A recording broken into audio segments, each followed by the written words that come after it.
Video, we're going to go through making a couple final changes to our components 3 and 4, the dispenser top and bottom, and then add in our last two little components after that.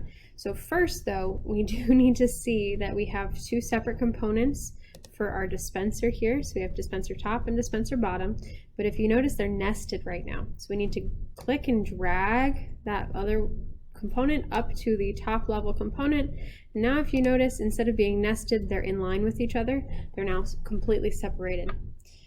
So now what we need to do is there's a couple a shell that we need to do for our bottom component so that we actually have two pieces that fit together.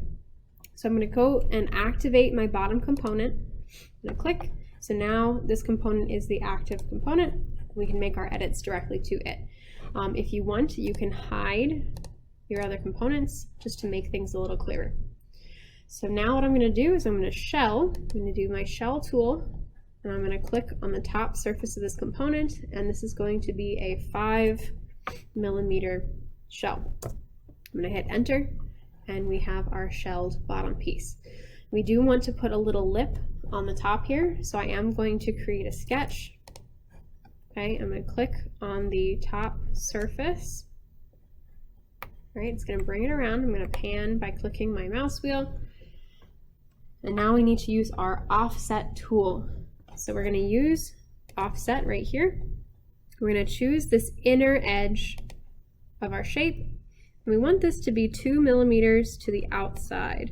So this, in my case, is going to be a -2. In your case, depending on if you flipped it, you could do +2. I'm going to hit enter.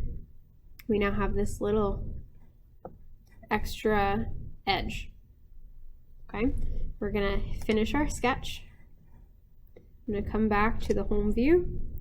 Okay, and now I'm going to do an extrude for that inner shape that we just made. If I click that, this is going to be a 3mm extrude, and we hit OK.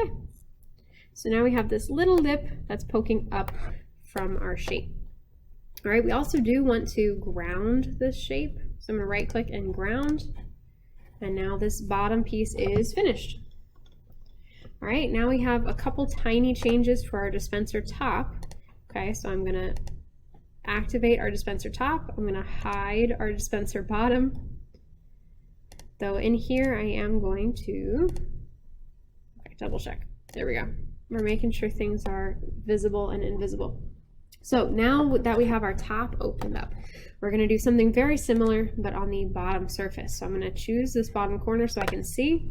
I'm going to create a sketch. I'm going to click on the bottom surface. So in this case, we actually need to make two offsets. So we're going to do offset up here. We're going to click our outer edge. We need to flip our direction or do negative. Either way works. And we're going to have one is going to be 5.5. Oops, negative 5.5. Okay, we're going to offset again. The same one, we'll have negative 2.5.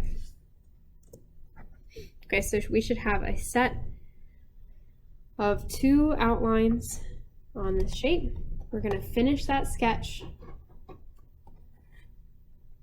I'm going to bring this to a bottom corner angle just to make sure we can see. And we're going to extrude the inner one in between the two that we had. It's going to go up to cut. All right, we need to cut this about 3.5mm. Oh. Double click that. We're going to cut. I did my direction without a negative. There we go. So now we have this little edge that's sunken in for our top, and on our bottom we have that edge that pushes up into that same spot with a little bit of space around it to make sure that it will actually fit. All right, so these two pieces now are almost done. We do need to create a cut through this top component.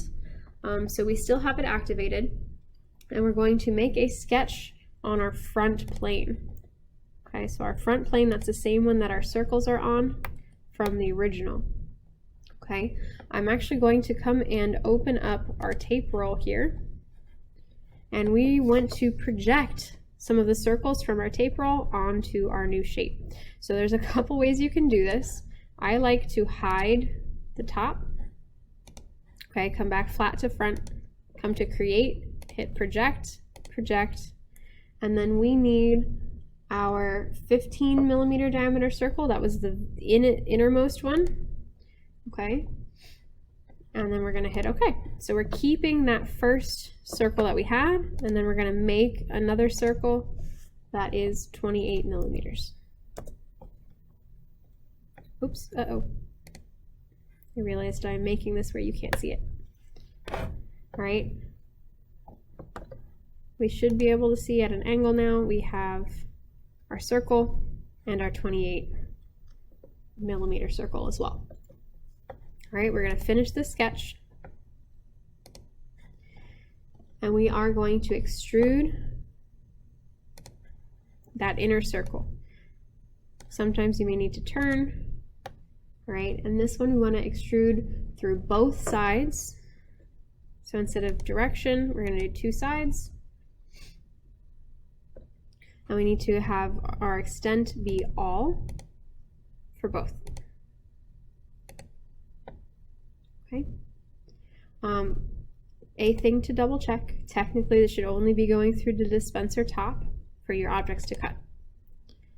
All right. We have our first hole cut through the whole thing. Now we need to reuse that sketch we just had. So we're going to come into our dispenser top in our browser, open our sketches, and re-visible our last sketch. All right, we're going to extrude. And we're going to extrude that 28 millimeter circle. We see here, we're going to need to flip. We need this to be offset from our start. It's going to wind up being -20, I believe. -20. Yeah, there it goes. And then a distance is going to be, oops, opposite way. Let me try that again. -20 for our offset, and our distance, I believe, should just be through all. Got a little excited there. There we go. Okay. Now we should see if we rotated, we have a bigger circle just for part of it with a smaller circle through the rest. Okay, we can hide this sketch again. And now we are ready to make our next component. We have it ready.